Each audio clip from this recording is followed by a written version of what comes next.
Well, we are here today with Chad Stewart from the DNR. Thanks for spending some time with us. We appreciate it. And just kind of wanted to talk all things big game here in the state of Michigan, primarily deer. And so let's just jump right in, Chad. This past season, I know we don't have all the hard numbers in yet, but kind of how did the DNR perceive this last year season to go? Yeah, well, it's good to see you, Jimmy. But yeah, our harvest surveys are always done in the spring, so it always takes a little bit of time before the final results get in. So everything at this point is somewhat anecdotal, sort of word of mouth. I think in the southern lower peninsula, probably a pretty good year. We have a lot of consistency down there, just a lot of hunters, a lot of deer. We know what our participation was going in. So again, not quite as many hunters as last year, but still doing pretty good. So I think, again, pretty good year in the southern lower peninsula. I did hear some complaints in parts of the northern lower peninsula this year. Numbers being down in spots. Otherwise, we know that there are plenty of deer in those areas, but maybe not distributed as across the region like many would hope. So definitely some depressed spots. UP was probably up a little bit if I were to guess, based on some of the preliminary numbers. That being said, still lots of areas that are obviously really low and slight on deer, and sort of historically at a very much lower level, just maybe a little bit better than last year or the previous year, which again, maybe not saying much, but at least it's somewhat in the right direction. Now, you mentioned it in there a little bit. I know we saw a bump in numbers in 2020 with COVID-ness and everything that hit. Did we see those numbers drop, go up? Where are the hunter numbers at for this past year? Yeah, so 2020, a lot of states got what they call the COVID bump. So a lot of extra free time that was available. A lot of people choosing to spend those times outdoors. There was obviously a lot of effort put into 2021 to try to maintain that sort of level of engagement with outdoor activities. I think it paid off a little bit. We did not maintain the levels of hunters that we had in terms of license buyers for deer from 2020, so we were down a little bit, but we're still ahead of where we were in 2019. So when you think of the long-term trajectories, we were able to still keep some hunters engaged and participating in hunting where, if we would not have had COVID, we probably would be at a little bit lower level. So if there's one good thing to take out of this, maybe it rekindled some additional passion with the outdoors, and maybe was able to get people reinvigorated with hunting again. Okay, well, we hope so. What, this is probably your favorite topic, I'm guessing, is antler point restrictions. Kind of, if somebody's not familiar, it seems like we do have pockets that are different regulations. Just kind of explain what antler point restrictions are and kind of what regions of the state are they in? Yeah, antler point restrictions are a regulation essentially that is designed to protect a certain age class of deer, specifically the younger age class of deer. So we develop our antler point restriction recommendations to protect at least 50% of the yearling bucks, which essentially makes them off limits for harvesting. What typically happens is you wind up protecting about 70% of the yearling bucks, and maybe about anywhere between 10 and 20% of 2-year-olds as well, or 2.5-year-old deer and older, by incorporating an antler point restriction. So it's really meant to advance the age structure of bucks in whatever region you're hunting. So we have 13 counties in the northwest part of the lower peninsula that are under a 3-point antler point restriction. Is that one pretty much a set thing going forward, or is that up for debate anymore? Yeah, no, what we call the sunset on the regulation has been removed, so that is as permanent as any deer regulation can be. Gotcha. That's in place and not really being reviewed anymore. Okay. We have in the UP, we have something called Hunter's Choice, where if you buy your deer license, you don't have to hunt under an antler point restriction. So you can harvest a spike buck up there or any buck larger than that. But if you purchase a combination license and hunt in the Upper Peninsula, okay, then you're sort of opting into antler point restrictions. And up there, it's 3 points to a side and then 4 points to a side on the restricted tag. Okay. And then we have 3 counties this past year and for the past 3 years in the southwestern part of the state that was part of what we called our CWD antler point restriction experiment. So this was a research project initiated by the Natural Resources Commission that we're working in conjunction with researchers at Michigan State University to really identify the impacts of antler point restrictions on what we call the demographics of white-tailed deer in that area, basically how it's changing the buck-to-doe ratio, what the overall impact is on abundance estimates or population numbers in those areas. So we're trying to really we know what it does from a harvest standpoint. We want to know what it results in with the deer that are remaining, and over time how that changes your deer population, sort of the life history and the demographics of that animal in that area. And those were inside of in the CWD zone, right? Yes. So the research project is designed to measure the change where antler point restrictions were applied, and then where obviously antler point restrictions weren't applied in areas where hunters were historically hunting under CWD type regulation. So very liberal, very opportunistic to go forward and harvest. And then what happens is we're going to take those demographic changes, deer number changes, number of older bucks, legal bucks, any type of fawn recruitment, abundance estimates, and we'll plug those into some of the models that some of the researchers have done, and then we'll try to estimate or project how that changes the trajectory of chronic wasting disease in those areas. Because one of the discussions going into it was maybe antler point restrictions can help manage for chronic wasting disease. And it's something that hasn't really been tried, but this was the experiment that researchers developed to bring forward to try to answer that question. Because it seems a little counterintuitive, because when we first got CWD, it was like kill all the deer in that area, and now we're just, that doesn't seem to be the case anymore. Well, we knew we were never going to kill all the deer, and that's never really something in a perfect world, if you're trying to manage a disease, you're trying to remove the animal that's infected with the disease. It's obviously not that easy to do. So, we knew that some of those areas had very abundant deer populations. So we could certainly offer a lot more opportunity, a lot more ability for hunters to take more deer, and hopefully that would try to alter the trajectory of the disease in those areas. And not saying that it would get rid of the disease. When you have CWD in a place that you're finding it in 1 out of 100 deer to maybe 5 out of 100 deer, chances are it's going to perpetuate in that location for a while and eventually spread and build. But if you can keep it sort of suppressed for a longer term, maybe you can slow the spread of it, and maybe even develop pockets that are much lower, and obviously provide a lot more confidence in your ability to harvest a deer that doesn't have the disease.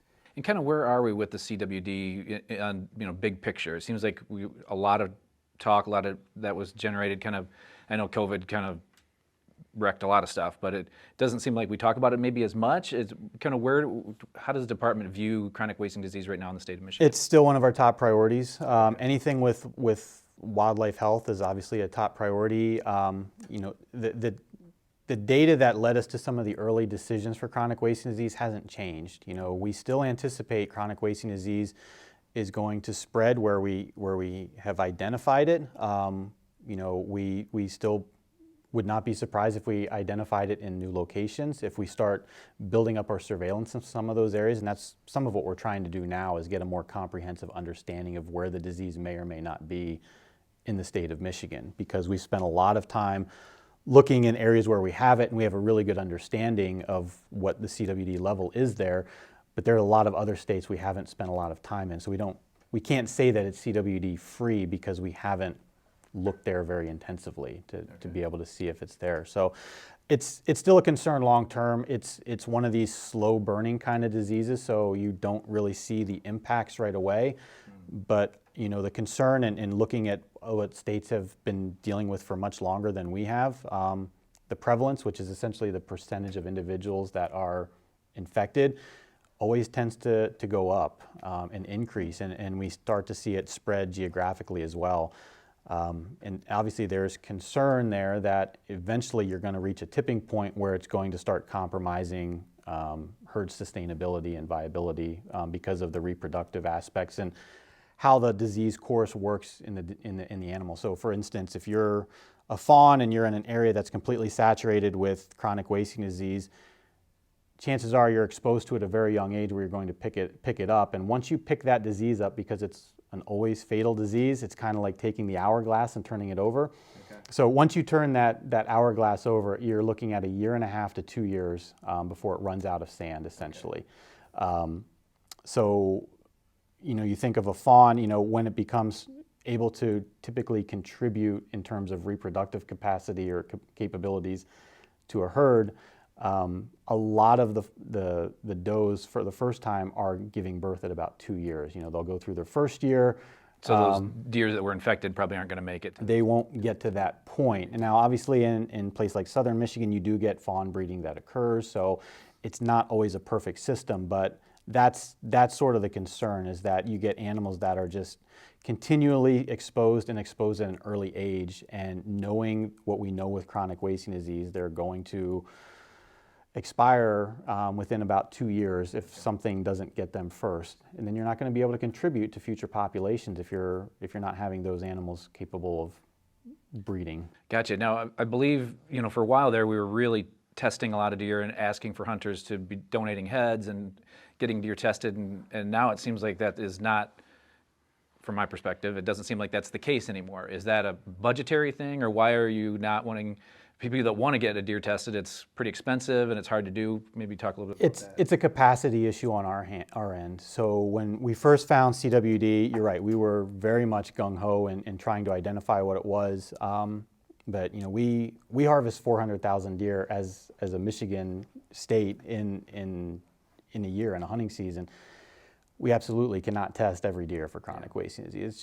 It's just impossible. The high point that we topped out at was about 30,000 deer, and we found that kind of broke our system too.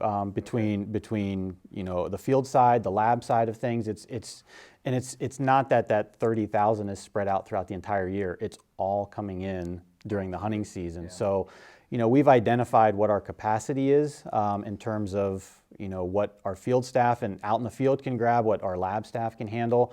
We've identified generally what that is, and furthermore, we want to try to shift into a process of sampling smarter, not harder kind of thing. So where we're being a little bit more responsible with where we're looking and not just testing deer just to say we tested so many deer. We want to test deer that actually give us information on the status of the disease in the state, and then to be able to monitor those trends over time. And so the hunter that really, let's say they're in one of the CWD zones and they really want to get that deer tested because they're just not sure if they should eat it if it is infected, what's the mechanism for those people to get those deer tested? Yeah, so we've still been offering check stations in those core areas. It's been limited availability.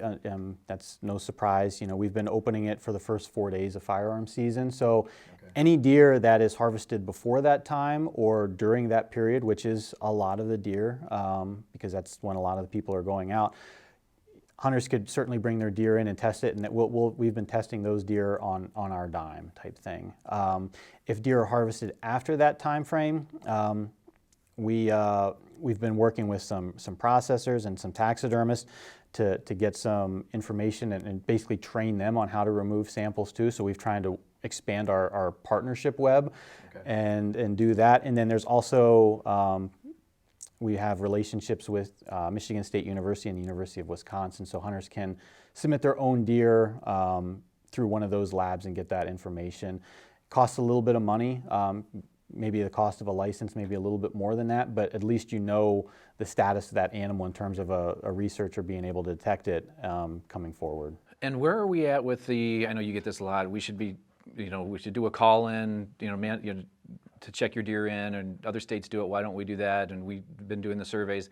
We're shifting that over. Explain what that new system is, and is that going to be mandatory for this upcoming season, or are we still a year or two out from that? Yeah, so last year a lot of people know that we piloted a system for the first time where hunters could go online and report their harvest. We did have about 6,000 deer, a little over 6,000 deer reported through that system. There were a few really helpful responses for people that use the system, which is why we did it this way. We wanted to test it and get feedback from hunters. So we've taken that feedback. Our developers are working with that. We're moving forward with what we call a recommendation to have hunters report their harvest through this online system for this upcoming year. So we should have that moving forward, pending the approval with the Natural Resources Commission. So obviously, if they approve it, that could take effect this season. We could see that happening as early as 2022. Yeah, this year. Okay, and that would be a mandatory kind of a thing? That would be a requirement. It would essentially be written into our conservation order where everything is outlined basically as law. Tell me a little bit about how would we get better numbers through this kind of a system? Yeah, well, the biggest thing is immediacy. So we know if as soon as a hunter reports their harvest within whatever time frame is decided in terms of after your kill, you have to report the harvest, we'll have that information available. So when we start these conversations with how those last season and previously, I'm like, well, there's so much that we don't know yet because our survey takes a couple months to go through. I'll have at least some numbers to provide to you, and then as the years go by, we'll be able to compare that to previous years to see how buck kill was, doe kill was, recent trends by county, et cetera. So there's a lot more information that'll be available at our fingertips than what we previously have ever had before. Now, one of the limitations with mandatory harvest reporting is that so many people think that we need that for accurate management, because if we don't know that, we don't know what the numbers are. And I would just caution people to think that you're assuming that 100% of the people will accurately comply to that, and we know that that's not the case. So the way to look at that number that we get that will be at the end of hopefully this year, 2022, is that's essentially a minimum harvest report that we'll have going off of. We hope that it's close to the accurate count, but there's some level of uncertainty there. So our agency recognizes that. We're going to continue to do surveys at the end and apply sort of that correction that we always have, so we have built-in confidence intervals around the final estimate, and that's what we'll certainly work off of. Okay. But we'll have that information available in January and February based on what was reported to go off of, and that, I think that'll make such a world of a difference in terms of reporting out to hunters, to folks like yourself. That you can get the information. Exactly, it gives us more information to go off of a lot sooner. Okay. Okay, so this one comes up anytime that we did put a thing out on Facebook and had a lot of people send in questions, and some of them revolve around baiting. And so where are we at on the baiting front? Anything looks to change with that? What are your thoughts?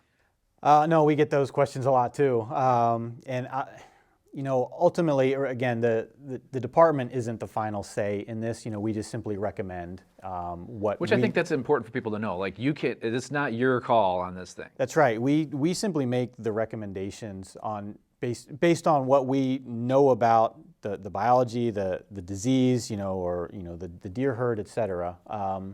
And then it's up to our Natural Resources Commission to hear our side of things, maybe hear, outside of, the biology realm, maybe there's an economic concern, maybe there's a social concern, and they sort of have to weigh that and then make a decision. And then additionally, there are typically most things stay with the Natural Resource Commission, but any law can be adopted by our elected officials as well. So there's also that separate path for laws to be developed.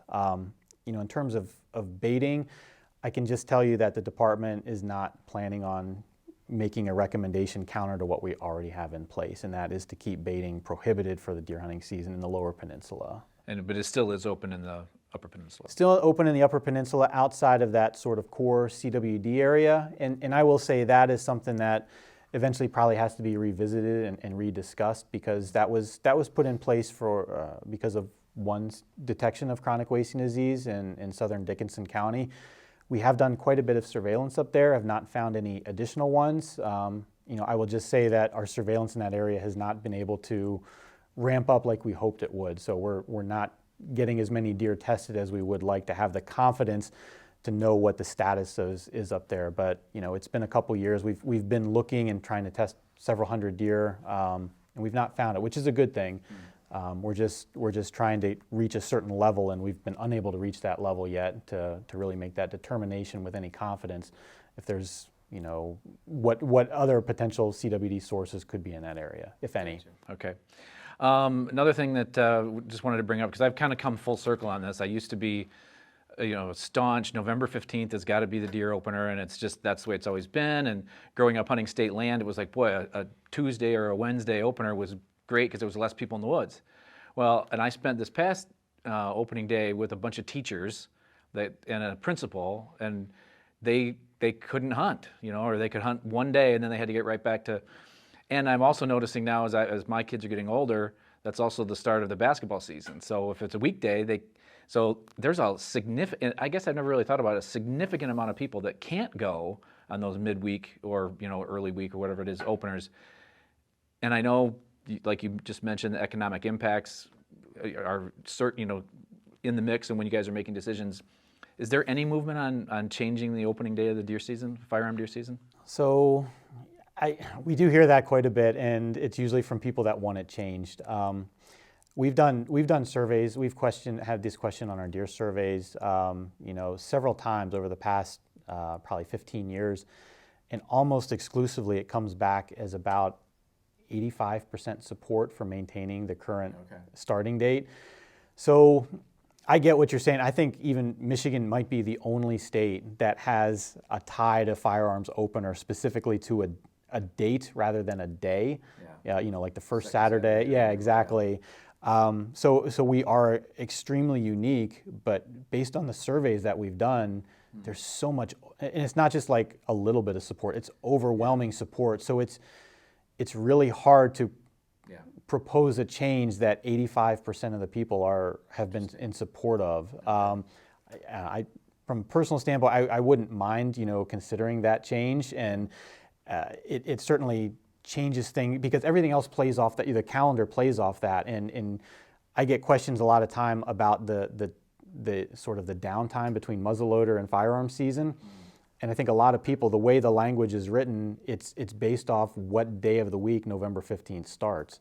Gotcha. So if you have November 15th, I won't say what day it starts because I can't, but say if November 30th, which is the last day of firearm season, ends on a Friday, then the way the muzzleloader season language is written, it starts on the following Friday. So you have a full week off between firearms and muzzleloader season. If November 30th ends on a Thursday, muzzleloader season starts the first Friday after the end of the firearm season, which is the next day. So there's no break. So everything sort of plays off that November 15th start date, which varies based on what day of the week it falls on. Okay. So probably not much movement on that unless there's a change I guess somebody in the NRC could be passionate about it and want to try to move that.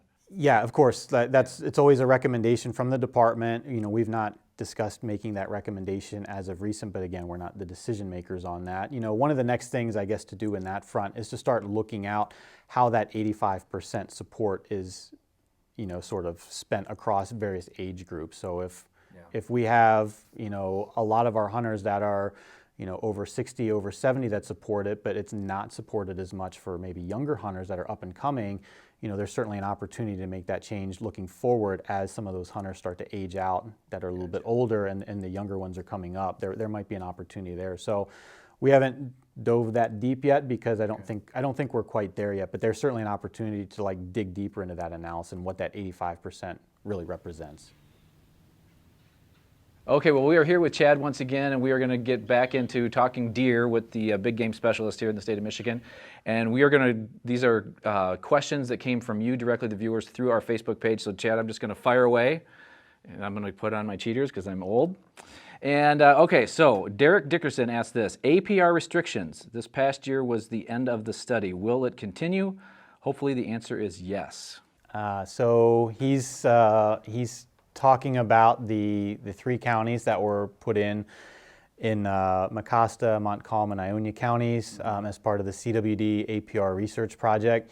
That was designed to be a 3-year study, and the third year was 2021. A couple years ago, our Natural Resources Commission applied a sunset to that regulation. So essentially, after the 2021 season concluded, then that regulation went away. So that would not be in place this essentially next year. To have APRs remaining in those 3 counties for the 22 season, an act would have to be made to put them back in, essentially, because as of right now, that regulation has, I guess, expired. Okay.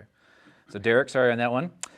Ken Blust, in 2012, the Zone 2 muzzleloader season began December the 14th, giving the woods a 2-week resting period after gun season. Why, since then, has Zone 2 started less than a week after gun season has been completed? Yeah, so there's a couple things going on there. Back in 2012, like you said, Zone 2 and Zone 3 had different season lengths for muzzleloader. Zone 3 was a little bit longer. Zone 2 was obviously a little bit shorter. And the way they were coincided was their end date, so they both went out at the same date. That means Zone 2 started later for muzzleloader season than Zone 3 did. A couple years after that, the decision was made that they wanted all the starting dates to be in unison, across the region. So that means instead of coinciding that they all went out at the same date, now they all came in at the same date, and then muzzleloader in Zone 2 left earlier. So that automatically brought Zone 2 earlier in the December calendar in terms of starting.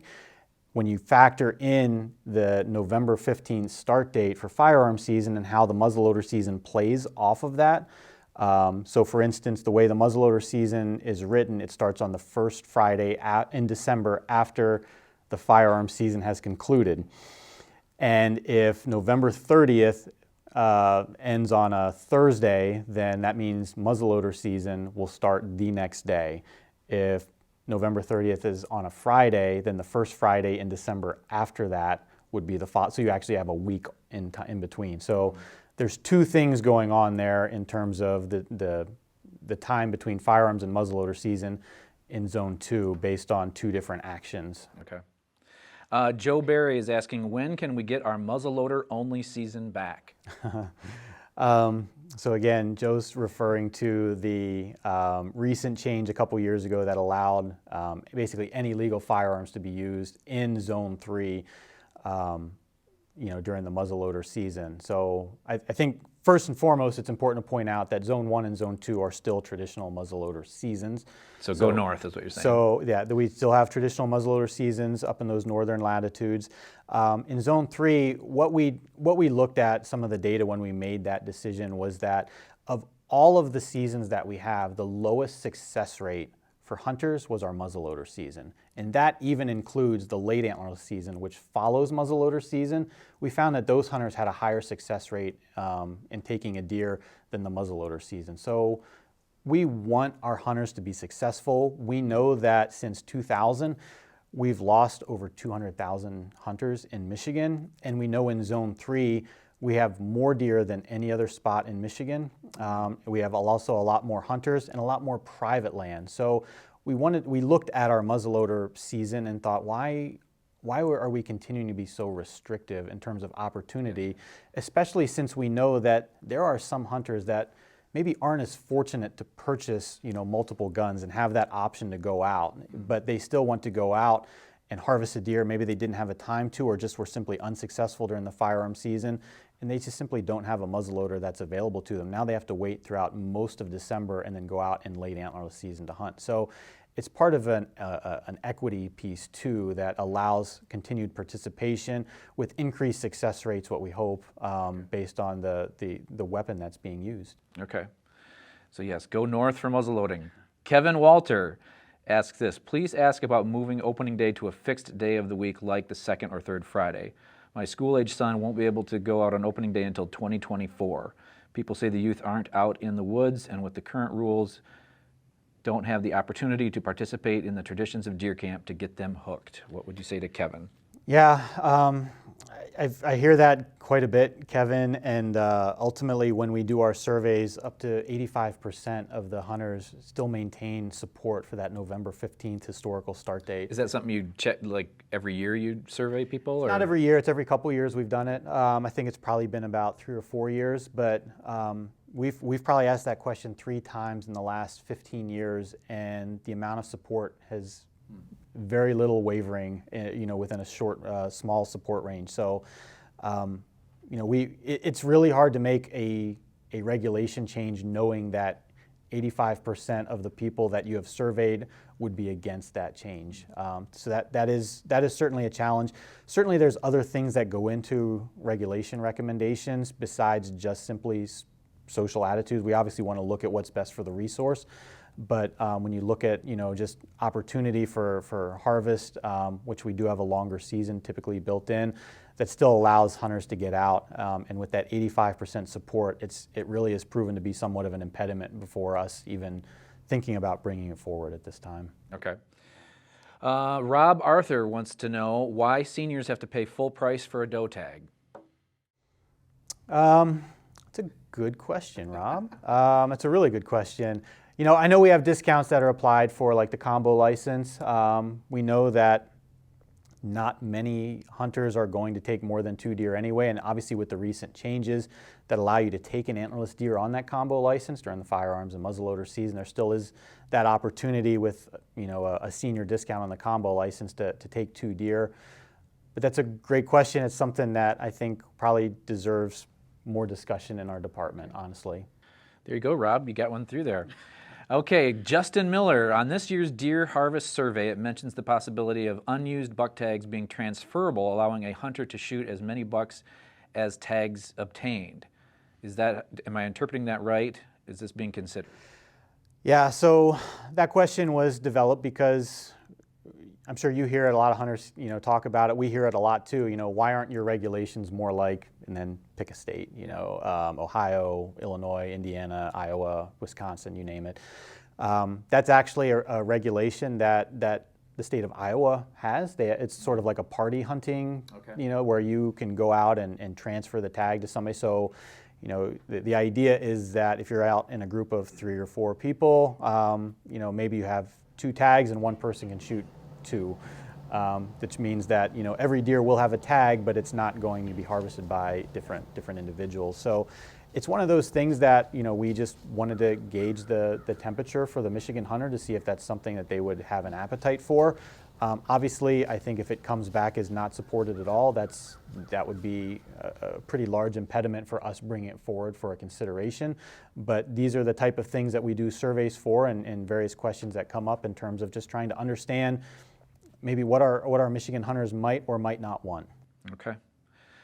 Richard Johnson, we got a couple more here. How are we managing for poaching? The area where I hunt is heavily poached. The signs are abundant. We have reported it, but nothing seems to come of it. What would you say to Richard? Yeah, I would say continue calling what we call our report all poaching, our RAP line. That number is right on the front of any hunting and trapping digest, really easily obtained.